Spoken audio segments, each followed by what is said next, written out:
Okay, we're live now. Good afternoon. Welcome to today's webinar. This is an ARC platform webinar, so these are for the ARC Benefit Solutions clients. We're so delighted you could join us. And I'm Jeff Beglin. I normally work with brokers, but I'm so delighted to work with our client base today.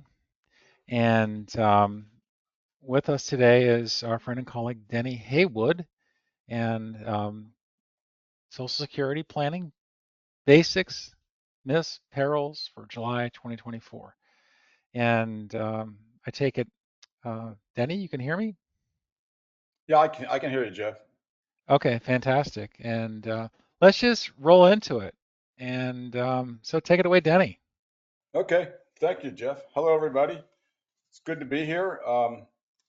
I may have met some of you before, either at webinar or in person, but just so you know, I'm not um, selling snake oil. I worked for Social Security for about 30 years, and then I retired and um, went into this Social Security consulting, and I've been doing this uh, for a number of years, and I basically build it through uh, giving these presentations, and I work with financial planners and estate planning attorneys and places like Cornerstone. And things are going well, but I live in Loveland in Cincinnati. It's a suburb of Cincinnati, Loveland, Ohio. And I went to Xavier University and in the military for a couple of years during Vietnam and got out of there. And I'm back uh, in the States, and I took a job with Social Security. You know, I was a kid that didn't know what I wanted to do, and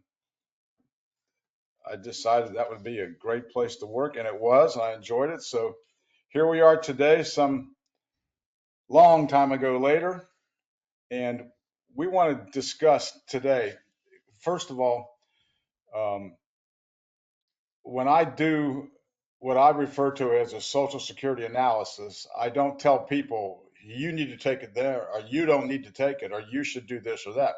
I don't give those kind of that kind of advice because I'm not a financial planner, but I do prepare what I refer to as a Social Security analysis, which we're going to talk about a little later at the end. Um, for people, individuals, couples, and I help people do disability claims and with disability filing too. Those are the main things that I do. And the purpose of today is so you get some idea of what you know you don't know.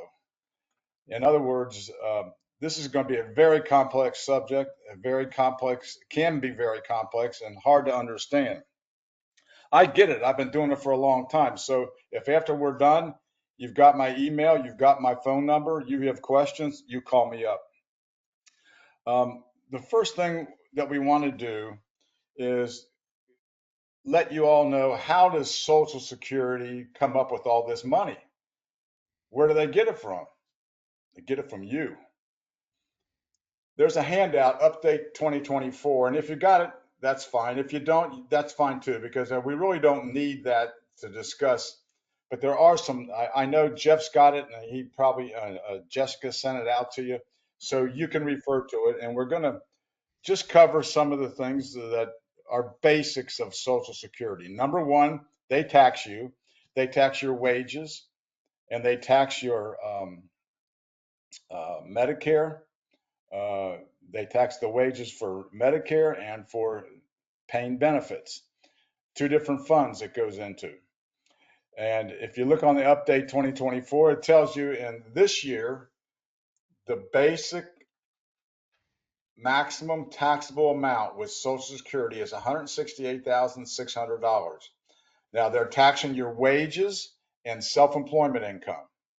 So that's up. If you make, 300,000, they're only taxing it 168,600 for Social Security benefit purposes into the benefit trust fund. Medicare, on the other hand, is a little different. All your earnings are taxed for Medicare at 1.45%, 2.9% for the self-employed on all your earnings. And by earnings, I'm talking about wages and self employment. high income earners pay another 0.9% on top of Medicare on all their earnings above 200,000 for an individual and 250,000 for a couple. So this is where they get the money from. But we're here to talk about, we know they get the money. This, just an aside here, I hear this all the time. I heard it my first 2 months on the job, and I hear it today. They're going broke. What are we going to do? What are you going to? Let me tell you what.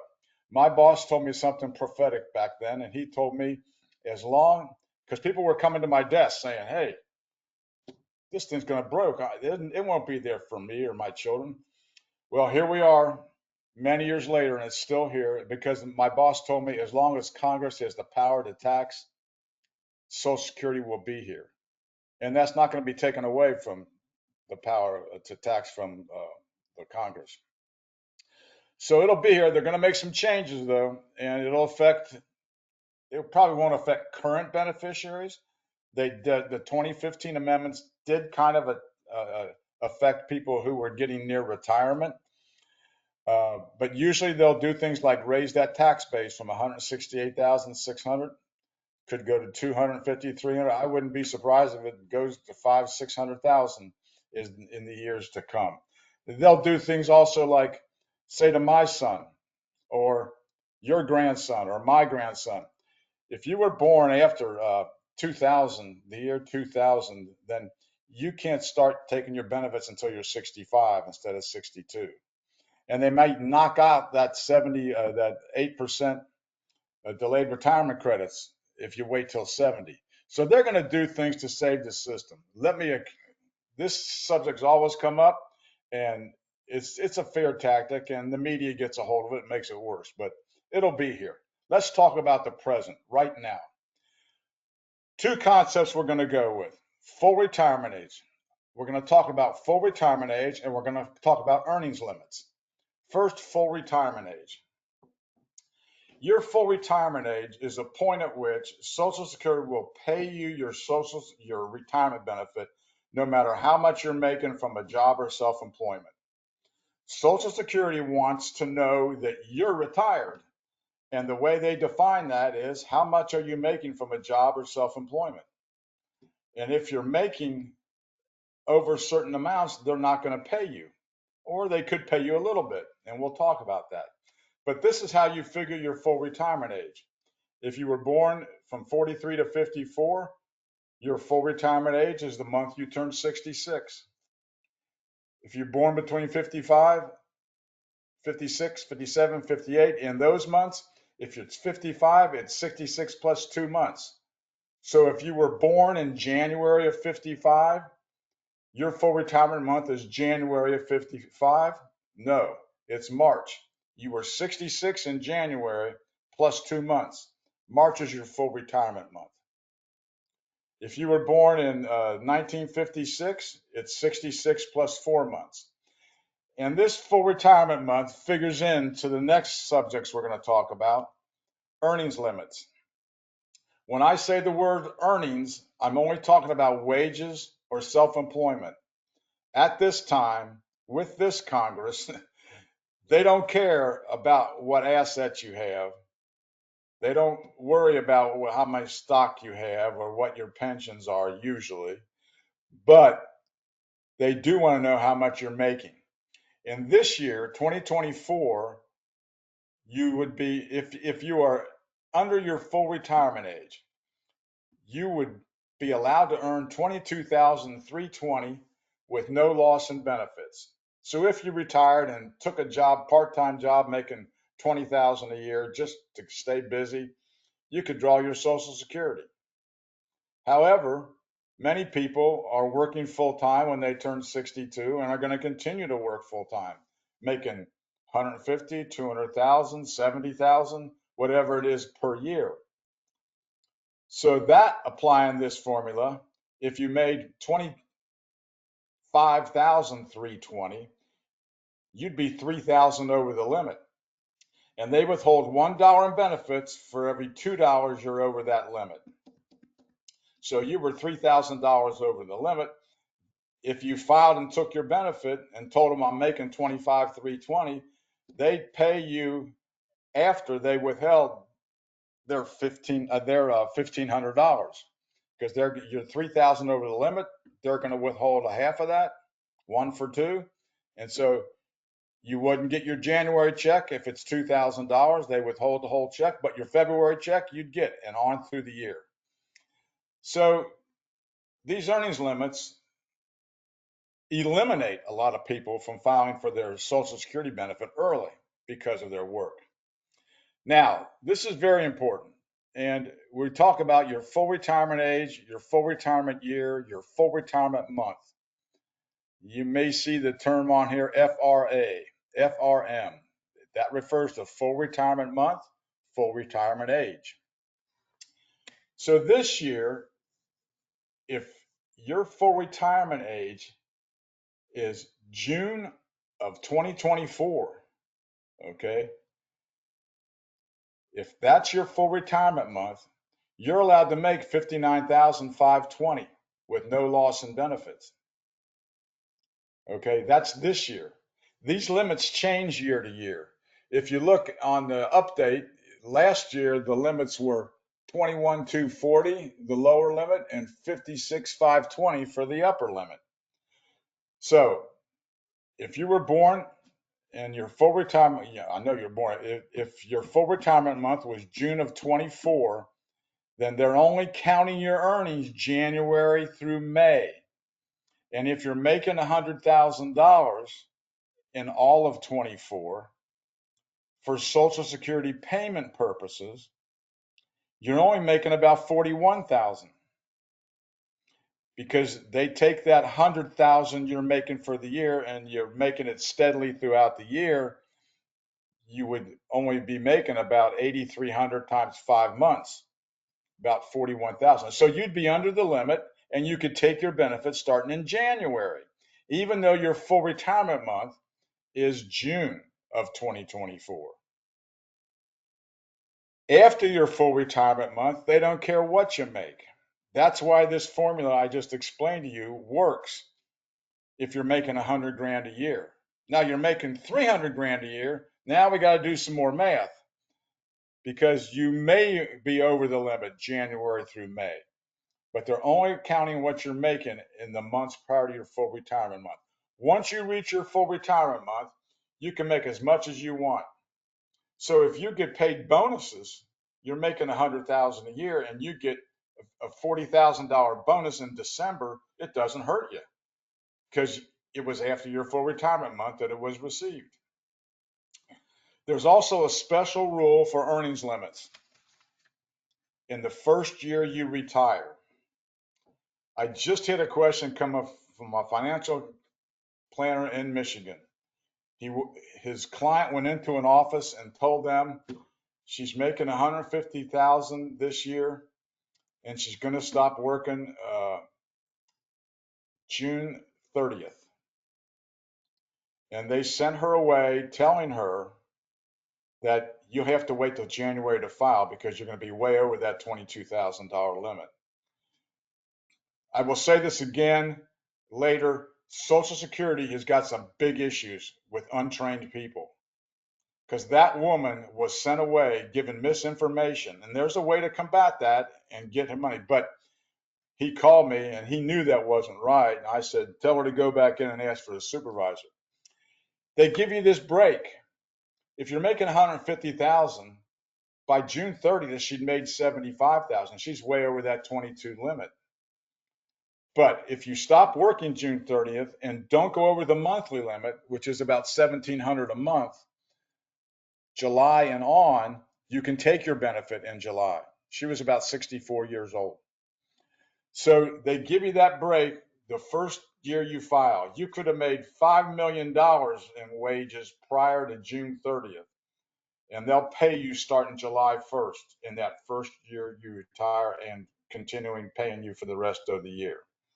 That's one special privilege they give to somebody who's making a lot of money but does stop working, because by definition, you've retired. So these are the earnings limits. And these earnings limits apply to everybody except disability benefits. That's another arena we're not even going to discuss today. But these apply to retirement, spousal, and survivor benefit. Any children's benefits too. They look at each individual, whether you got a 8-year-old or a 17-year-old working construction in the summer. These limits apply to them. So let's look at what the eligibility factors are to get these benefits. For retirement and spousal benefits. Now, people get the spousal benefit and survivor benefit mixed up.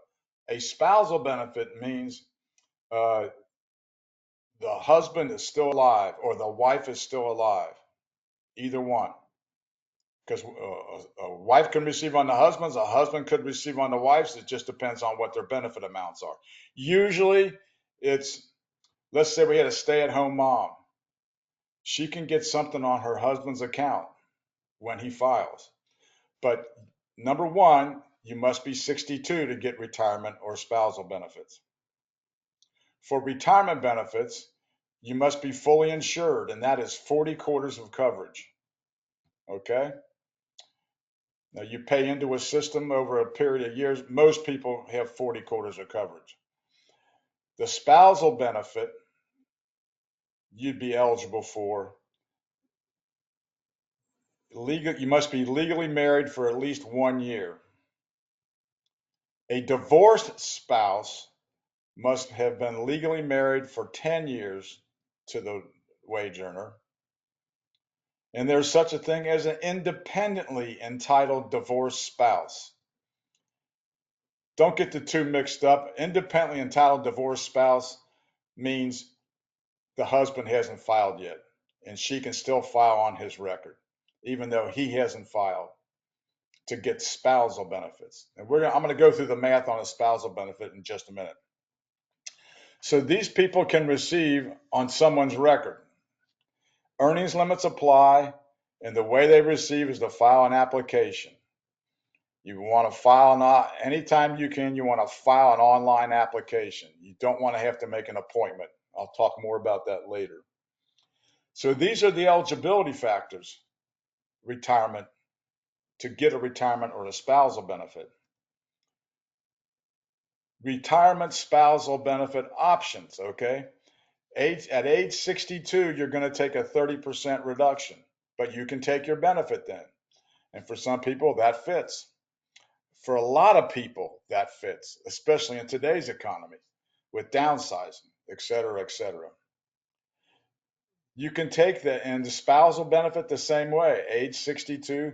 The spousal benefit would be a little more than, it'd be around 34, 35% reduction on the spousal benefit in ballpark terms. So you can take it at 62. You can take it any time between 62 and your full retirement month. You can take it in your full retirement year. And remember, I talked about your earnings in your full retirement year are subject to the calculation that I explained before. This year, if you in your full retirement year, your earnings limits are 59,520. So you could take it early possibly because you're not making that 59,000 before you turn full retirement age, before that month comes. A lot of people like to wait till their full retirement month and get a benefit that's not going to be reduced. Delayed retirement credits. These are options people, if you wait till 70, and delayed retirement credits only apply to retirement benefits. They do not apply to spousal benefits or widow benefits.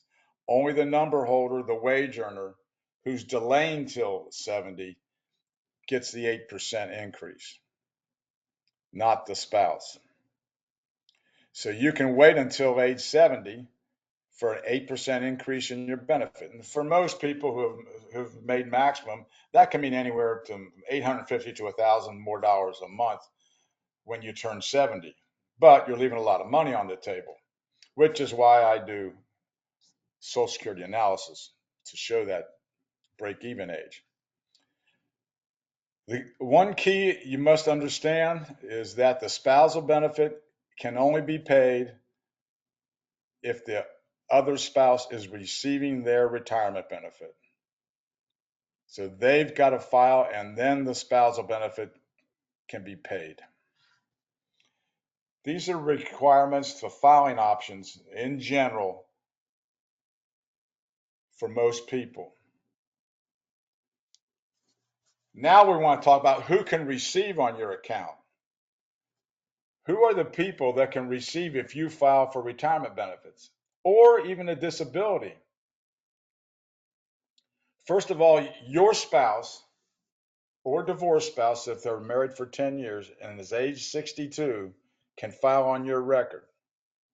Now we'll see that not all spouses are going to get something on your record, and that's key to know because there's a myth out there. My wife gets half of my benefit, and that's not true.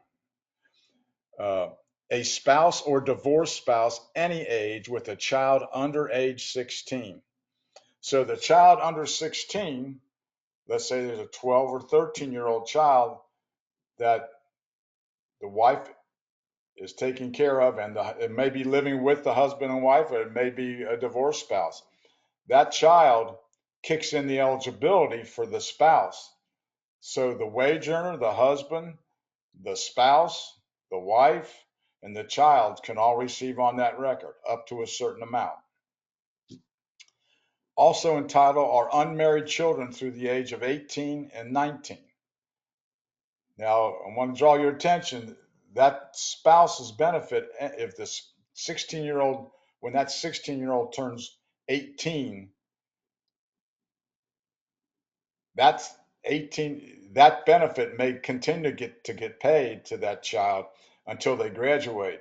But the spouse, the mother who's at home with that child, no longer gets paid a spousal benefit, no longer eligible because the child's over 16. Her benefit stops when the child attains 16. There's a benefit for children disabled prior to age 22. Now, I'm not going to go into all the details, but we're usually looking at, special needs type of children who have never worked, Down syndrome children that may be working. So now, but this child is subject to the earnings limits too. So, but any child disabled prior to age 22, disabled is defined by Social Security, which is a strict definition of disability, can receive benefits on your record. The benefit for these auxiliaries is 1/2 of the wage earner's full retirement benefit, subject to a family maximum. So let's say the wage earner he's gonna retire, and his full age retirement benefit is $3,000. Now he's filing at 62, so his benefit might only be $2,200, but his full age retirement benefit is $3,000.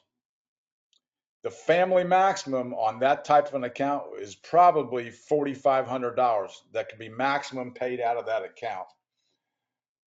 But they use the full age retirement benefit to figure that into that $4,500, so that if there's a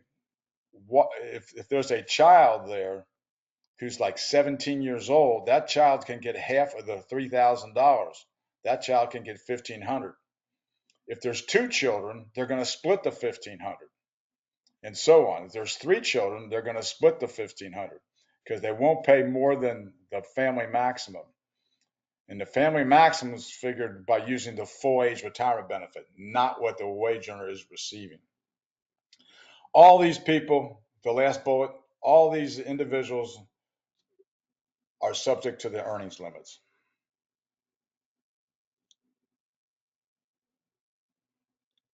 Here's a myth. My wife gets half of mine. I've heard that 1,000 times, maybe this year alone. And that's not always true. Up to half, maybe. But let's say we have the high wage earner here, full retirement age benefit is $3,400 a month. Doesn't matter when he or she's filing. This person could file at age 62. The full age retirement benefit is $3,400 a month. So let's say the husband's going to take his benefit at whatever age, 62, 63, and his full age retirement benefit is 3,400. Half of that his wife is entitled to if she never worked. So that 1,700 is what she would get at her full retirement age. She takes it early like him, then that 1,700 is going to be reduced also. But we have the low wage earner, the wife in this case, she's got her own Social Security benefit. Her full age retirement benefit is $1,200. So you subtract the $1,200 from the $1,700, and this spouse will get $500 on his account at her full retirement age if she waits that long. But if she took it at 62, that $500 turns into about $350. This is how the spousal benefit is figured. And I've had people planning their wife to get their benefit and then get half of theirs and then draw theirs, and the wife was going to get nothing as a spouse because her benefit was $2,400 a month. Spousal benefits are only payable when the higher wage earner starts receiving the benefit. The exception is if there's a divorce. Then the spouse can file, okay, even if he's not receiving a benefit.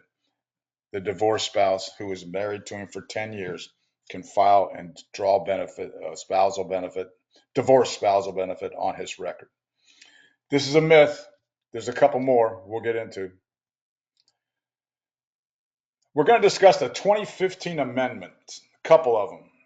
First of all, spousal benefits, how that changed radically, and suspending. The 2015 amendments, I had a financial planning firm give advice out just before the 2015 amendments were passed. And 3 years later, they got hit with, well, the client didn't sue them, but it was exactly this situation here. They gave out good advice at the time that turned into be the wrong advice later. Cost them $30,000 in an annuity. In this case, the husband is receiving, this is the current law, the 2015 amendments. The husband's receiving his retirement benefit. And then number one, the wife files early at 62 for her reduced retirement benefit. She cannot wait until she's full retirement age to take the spousal benefit. She must take it right then and there. And Social Security, most people with Social Security get this, and they would tell her that. Okay. This isn't the real peril, but it's what's going to happen. If he's getting his benefit and she files at 62 or takes a reduced benefit, then she's got to take that spousal at the same reduced benefit. Prior to this, she could have filed on her own record and waited till she's full retirement age and drawn a little bit higher spousal benefit. Can't do that anymore. Here's another case, the opposite of that. The wife has filed before the husband, and she's taken her reduced retirement benefit at age 62. And this is the exact case the financial planning firm got into. Husband files later for his retirement benefit. And the advice given to the wife at the time was, don't take it. Wait till you're 70. You're going to get about another $400 or $500 a month. That's good planning. And they did that. But when she got to full retirement age and went to file, they said, nope, you're not going to get that benefit. You're going to get what you should have taken when you first filed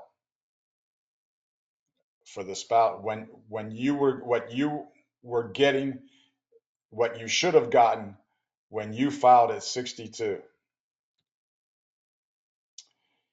So the wife must take the spousal benefit the same month he takes his retirement benefit. Wife files before the husband for her reduced retirement benefit at age 62. The husband files later for his retirement benefit. She must file at that time. She cannot wait longer.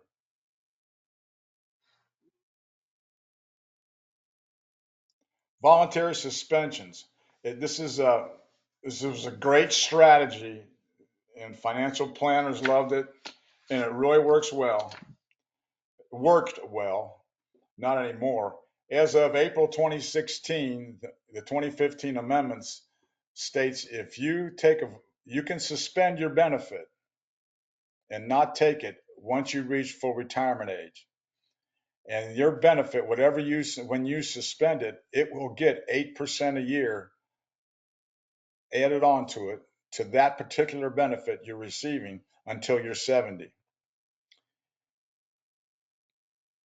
If you file and voluntarily suspend your benefit now, you cannot, no one can receive on that account. No one. Prior to that, the living with spouse could file and get half of that. And that was a great strategy because let's say the wage earner in the family, let's say the wife is an MD, a doctor, reaches full retirement age, and she would file and suspend. The husband was a lower wage earner, and because she suspended, he hadn't filed for anything yet, he could take half of hers. So she's not getting anything. He's getting, let's say, $1,500 a month for 4 years. And she turns 70, she gets the higher age 70 benefit, about $1,000 more a month. And then at that time, he files for his own benefit. That's what you could do years ago. You can't do that anymore. The change is this. Number one, if you suspend, no one can receive on your record. No benefits. Let's say you decide at age 67 to suspend and get 8% a year. And then a year later you decide, nah, that was dumb. I want my benefit. I need it now for some reason. You go to Social Security, you've lost that year in benefits. They'll put you back in pay and they'll pay you the next month's benefit and continuing. So your suspension not only suspends it, it negates that benefit being paid. If later you decide that you want to start your benefit, you cannot go back. Previously, somebody suspended their benefit, they could go back to day one not day one, but to their full retirement age and take their benefit as long as they did it before 70, and they'd put another 50,000 in their pocket. Their benefit would be lower. It wouldn't be the age 70 benefit, but they could go all the way back. They would suspend at 66 and then at 69 and a half, take their benefit, maybe $50,000 worth going back 3.5 years. If you suspend, there's no retroactive right to benefit. So it's dumb because I just had a client yesterday who he filed, his full retirement month was September of 23. And we sat down and talked. I went over what he can do. And he wants to put that check in the bank. There's reasons to make a change right now in the file. So he filed yesterday online and went back 6 months. If he'd have suspended his benefit back in September of 23, he couldn't take any 6 months retroactive benefits, no matter when he started. He could only take the month he's in. So if you suspend, you lose that retroactive right. And you can, once you reach full retirement age, even if you took your benefit at 64, you can still suspend it now going forward and get the 8%, but nobody can receive on that record. So if your wife is getting spousal benefits, negates them too. Voluntary suspensions, there's one time when voluntary suspensions is a helpful, and that's if you've got a disabled child. If you don't file, the child can't get anything. But if you suspend, the child can file, but they won't pay that child. But they begin the 24-month waiting period for Medicare to kick in for that child. And that's important, especially when you get into, what's going to be there for my child. So now we protected the child with, even though you suspended, and you haven't hurt yourself by suspended if you don't want the benefits. So this is how suspension and spousal benefits changed. Survivor benefits. Survivor benefits fit into a couple categories. This first category is the aged widow or widower, which means you're entitled to the widow benefit or widower benefit by virtue of your age. You can start the widow or widower benefit at age 60. There's also disabled widow benefits, which can be paid between the ages of 50 and 60. Filing on the wage earner's account, deceased husband, the wife can get disabled widow benefits. Maybe she'd get a lower benefit on her own record. She's going to get a higher record of benefit as a disabled widow. A divorced widow or widower, as long as you were married for 10 years, can file on your record. The benefit is based on the worker's contribution. So if you got your Social Security statement and you look at it, it'll tell you at this time, this is what would be payable as a survivor benefits to wives, children, and aged widows. Earnings limits apply to these benefits, and there's a 9-month duration of marriage.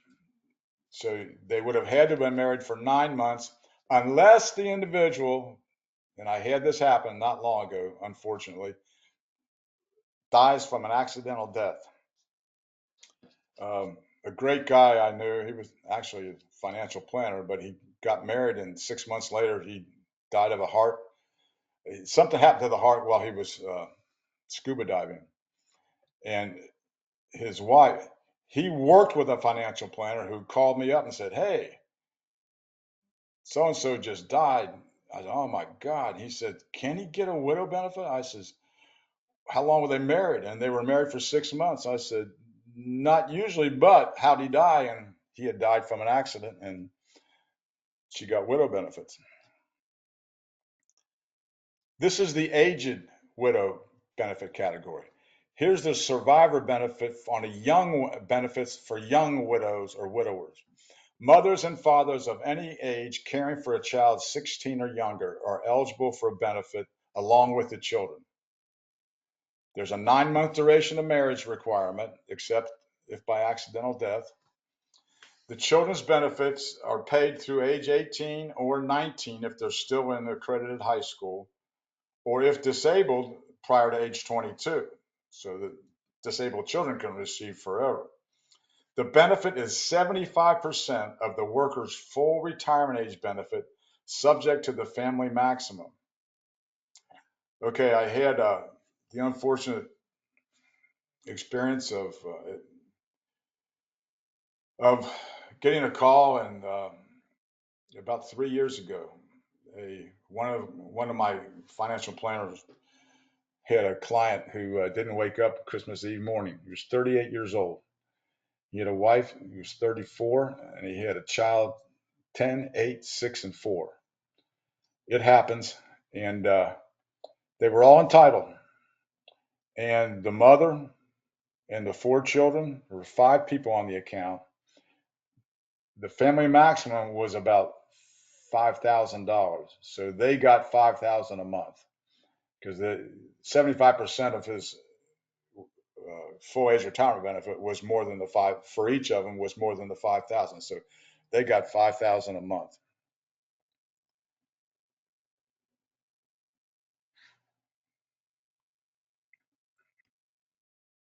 All right. Okay. The aged widow or widower strategy.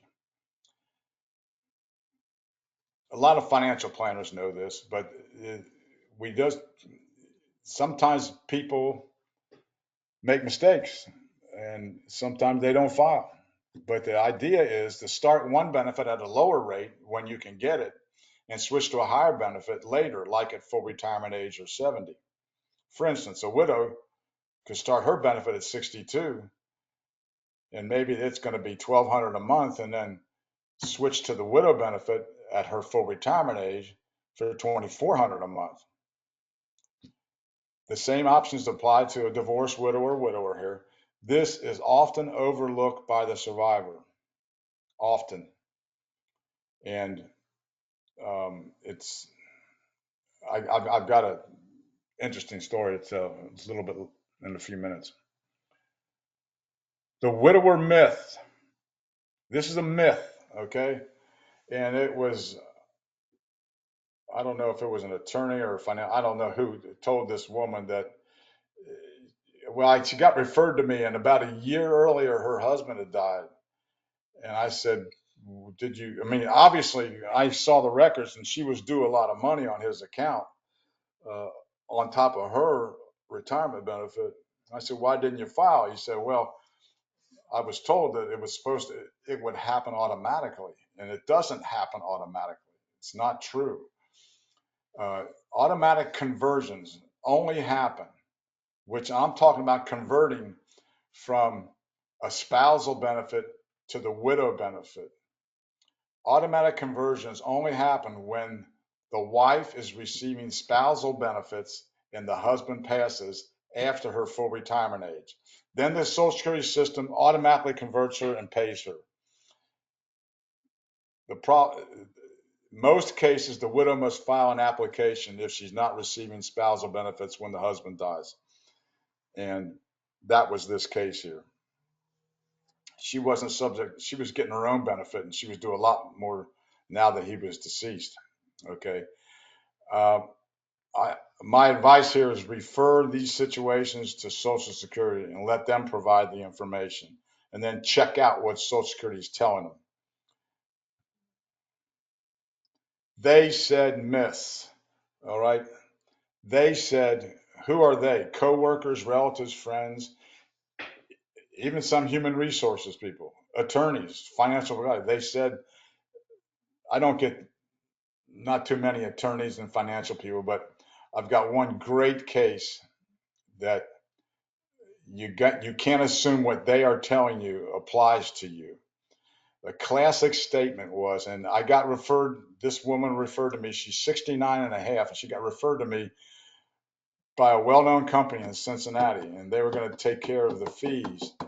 And I had them fill out a sheet of paper and send it to me, and on the paper it gave marital status. It said divorced.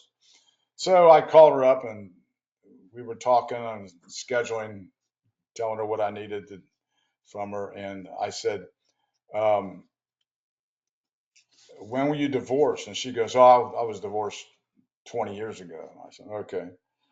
And I said, well, I doubt you're going to get anything on his.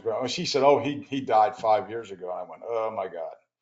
So anyway, she was told at work that she was in marketing, she was in sales, and she was making about 150,000 a year. She was told by somebody at work that you're making too much money, you can't get any Social Security until you're 70. And she believed them, and they were totally wrong. And she would have left over $100,000 in widow benefits on the table. We got a year's worth. She could go back 6 months. So just be careful what people are telling you. I question it, and that's why I say go to Social Security. Let them give you the bad or the wrong information, the incorrect information. Don't listen to friends and relatives, because if you go to Social Security and they give you bad information, then it's on them. Uh, I had a friend who went out to the local office here in Batavia, and they had read that she could file and restrict to her husband's. This is 7 or 8 years ago, and she could file and restrict, take half of his, and wait till 70 on her own. And she went in and she talked to the person at the window, and they said, "No, you can't do that, and your benefit's much higher than his." And she could do that. Well, about 6 or 8 months later, we were talking, and I said, "How'd that go?" And she goes, "Well, you were wrong, Danny. I can't do it. I'll make." I said, "No, no, no, no, no, no, no. Who did you talk to?" And I knew who she had talked to, and I knew that this particular employee is famous for giving out incorrect information. So we went back and we did a misinformation from an official source claim, and she got back $19,000 in back pay, half of her husband's, because she didn't file for her own yet. So she got that 19,000 back a year back from the date she contacted that office, because she was a year or two over full retirement age. So misinformation is provided by SSA. that was not correct and deters someone from filing for benefits. And I just gave you the example. And you'll hear me say this again, but protect yourself when dealing with Social Security. Every phone call, every contact, you keep a Social Security journal from now until the day you leave this earth because it protects you. Because when she went into that office and talked to them, she made some notes of what they told them and who it was. And we can narrow it back down. And they have to make an electronic record of every contact. They're typing into a screen. And Social Security went back in the archives and found it. And sure enough, it was bad information. So protect yourself with the journal. Got some practical information. We're very close to the end, but um, calling the 800 number, that's a national number there, 800-772-1213. They're available from 7 a.m. to 7 p.m. Well, we have different time zones, folks. So if you call at 7 a.m., you probably got 3 teleservice centers open on the East Coast. All right. If you call at noon, you've got all 20 of them, or however many they have. I think it's 15 now. All the United States is open. So word to the wise, if you're going to call the 800 number, call between noon and 2 and 3. Okay, that way the whole nation's open. Local, and the only, in my opinion, this is my personal opinion only, the only good thing you can do through the 800 number is make an appointment. You can't trust what they're telling you. And if you've got a complex situation, all they're going to do is send a message to the local office, and it will easily get lost. If you have to deal with Social Security, you want to go into your local office. If you got the phone number, you can call, but start your journal, keep dates, times, who you talk to, what they told you. If you've got a situation where you got to deal with them direct, I can't overemphasize that. Filing for Social Security, filing online is the best way to go, but you can only file for retirement benefits online. You can't file for spousal. You can't file for widow benefit. They give horrible service to widows and widowers. Okay. Remember that example I gave you about the 38-year-old that didn't wake up? Okay. His family contacted the financial guy who contacted me, and he said she tried to make an appointment with Social Security 4 days later. And this is December 29th, and they gave her an April appointment. I said, see, it's just horrible. So we did a paper applications and mailed them into the local office. And I knew somebody down there, and we got it processed within like 3 weeks. But filing online and deal with the local office. If you have to make an appointment, call the 800 number. But what I would do is, if they say there are no appointments available, we're going to send you a message, email when one comes up. You'll never get an email. Okay, trust me. But what I would call 3 times a week, and I'd call noon to 1 o'clock, because I've had people do that in several of the cases, and they would get an appointment 3 or 4 weeks out. Some of them there was a cancellation sitting there, and they got an appointment in 3 or 4 days. So another topic that comes up is, what if you're overpaid by Social Security? Well, normally, if it's your fault, and my income was higher than I thought, and blah blah blah blah blah. Yeah, well, you can still go make an 80% offer on any overpayment, and they will accept it hands down. Period. If you're told different, I want to know about it, because I've had people told different. I've got the regulations on this. So if you're overpaid $1,000, you can offer them 800, and they'll take it hands down. You're writing a check. You're not saying take it out of my. So you're paying them back in a lump sum. But anybody can do that. Now there are limits to what a local office can do. If the overpayment's over 20,000, local office cannot approve it. It's got to go to the regional office in Chicago, in my case. Okay. Open up a My Social Security account, and tell your kids to do this too, and your kids' kids. As soon as they start working, you want to open that account, and you want to check it every year to make sure your benefits, your Social Security wages are showing. Okay. I can't tell you how many people's earnings records I look at, and I'll say, What happened to 2012 and 13? There's zero. You made 150,000 in 11. You made 180,000 in 14, but 12 and 13 are blank. I go, oh my God, I didn't see that. Check your accounts. Social Security is changing the way you log into that account now. If you go online and you go through login.gov now, and anybody that opened an account prior to, I think it was 2021, uh, you've got to change it. You've got to change your login method to login.gov, and it'll explain it to you on the website. But you want a Social Security account. Journal. Journal every contact. Can't overemphasize that. It gives you ammunition.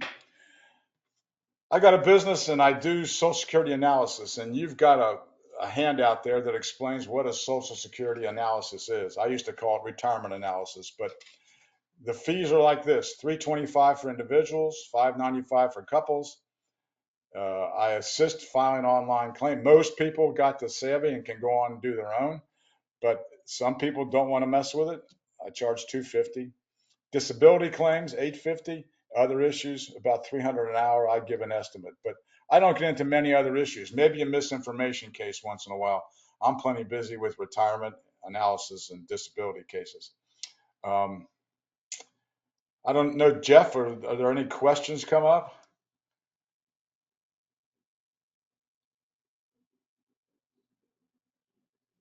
Hello? Jeff, you're still on mute. We do have a couple of questions. Okay. Give me one Okay. second. Can you guys hear me? Yeah. Yep, there you go.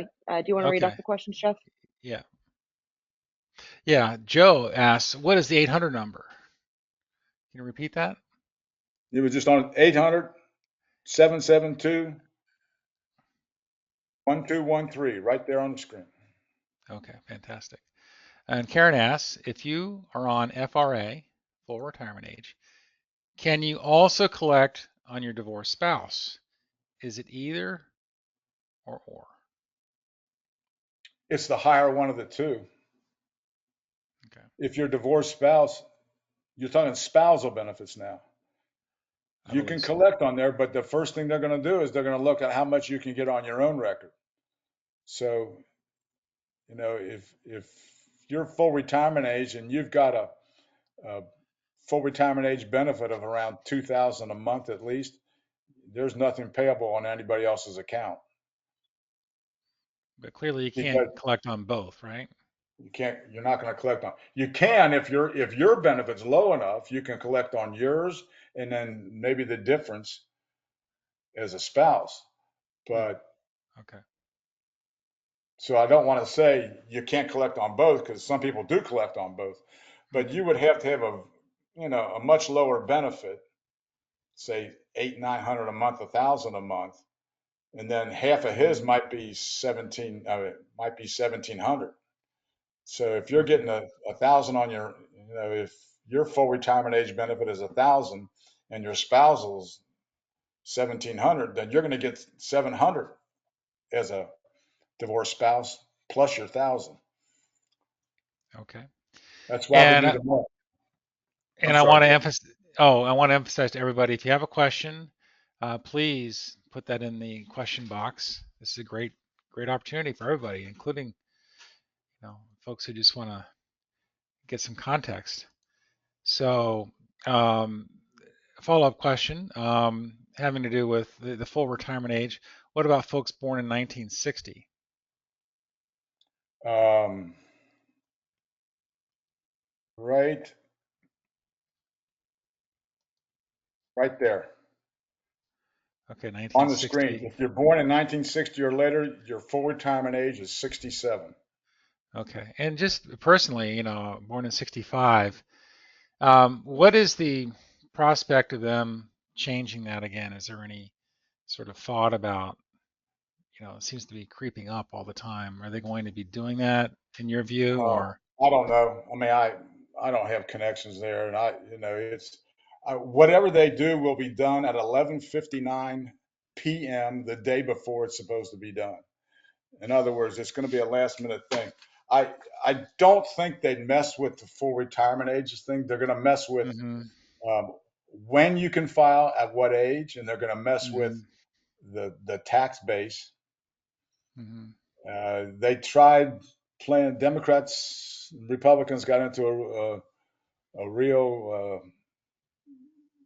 bunch of discussions about getting into people, making a needs-based program, saying, "Oh, if you got so much in 401k and so much in savings and investments, you only get half your Social Security," and that didn't fly. So I don't see that happening, but I do see that tax base changing, and I don't think they'll mess with. I think what they will mess with is at some point, depending on when you're born, taking away the 8% per year, waiting until 70. I I, I can almost guarantee they got their crosshairs on that one. Mm. Okay. Can everybody see the screen? If you wouldn't mind, put a note in the question box that you can see the screen. I'm just concerned. Somebody said that they couldn't see the screen with us, and hope everybody can see Denny's. Yes, thank you, Carolyn. So everybody sees that bumper slide that Denny put up there with his email address and his website and his phone number. Yeah, feel free Okay. to contact me if you Yeah, got other questions. fantastic. And I can't say enough uh, about your service, Denny. Over the years, we've had our agents join us on this call, and now we're kind of branching out to our clients, and our clients are fantastic. They have the best questions, and you debunking some of the things that you hear, you know, maybe on a bar stool someplace or a well-meaning uncle or something like that. You help us debunk some of the myths and perils and all that sort of thing, and really keep us on the straight and narrow. And I've been doing this with you for about 10 years now, and I'm sort of creeping in on that retirement age myself. So I really appreciate it. Some more questions, and so Megan asked, my spouse and I retired early and have no earned income for the past 2 years. We've been living on our savings. He'll be 65 in 2025 and plans to collect Social Security at that time. So maybe speak to that. I'm sorry, Jeff. I didn't quite hear all that question. Can you read it? Okay. And maybe she can elaborate, but her question or comment is, my spouse and I retired early and have no earned income for the past 2 years. We've been living off our savings, and he will be 65 in 2025 and plans to collect Social Security at that time. Maybe comment on that. Would that be advisable, or what are the thought processes there? Um, And there's more to it. I'm sorry. yeah. The full Oh, that's question wasn't, I had to blow it up. Will we encounter any issue with the fact that we didn't have earned income within 3 years of collecting Social Security? your benefit won't be as high because you weren't putting into the system. Uh, did you hurt yourselves? What you did what you wanted to do, and I don't get into telling people what to do and when to do it. And there's reasons people stop working. But if you look at your Social Security statement, it tells you what your benefit's going to be. And for both of you, since you haven't worked in 2 or 3 years, that's what the benefit's going to be. They got good statements now. It says if you take it this month, it's going to be this much, and they are on the money based on you having no earnings. You can rely on your statement there. What what I'm saying and what I'm hearing is that you don't need to. Well, you need to know that Social Security is going to use your highest 35 years of earnings to compute your benefit, always. If you Mm-hmm. stop working, you stop putting into the system, then your benefit is only going to increase based on cost of living. And we've had some high cost of living 8.7, 5.9, and 3.2 last year. And Hmm. I would plan on an average of 2 to 2.5%, 3% at the maximum per year. But Hmm. you know, did you hurt yourselves? I, it was part of your planning to do that, I assume. But then Hmm. not take your benefit. If he takes it at 65, based on what you're telling me, he's still taking it early, so he's that benefit's going to be reduced Understood. somewhat. But these are great cases that this is the type of situation I sit down with people and I do an analysis. So, Great. Next question. How can we find out what your divorced spouse FRA is? okay, you've got a right to this information, no matter what anybody tells you is Social Security, no matter what. All right, and so you take your marriage certificate and your divorce certificate.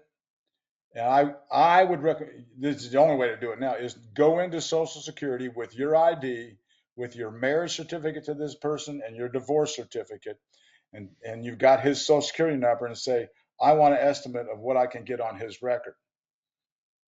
And they've got to give it to you. If they don't give it to you, and I meant to mention this in my presentation, everybody's got a boss. Ask for this person's boss. I can't give that to you. Okay. Now I'd like to talk to your supervisor because you've got a right to that information. And don't let them charge you for it.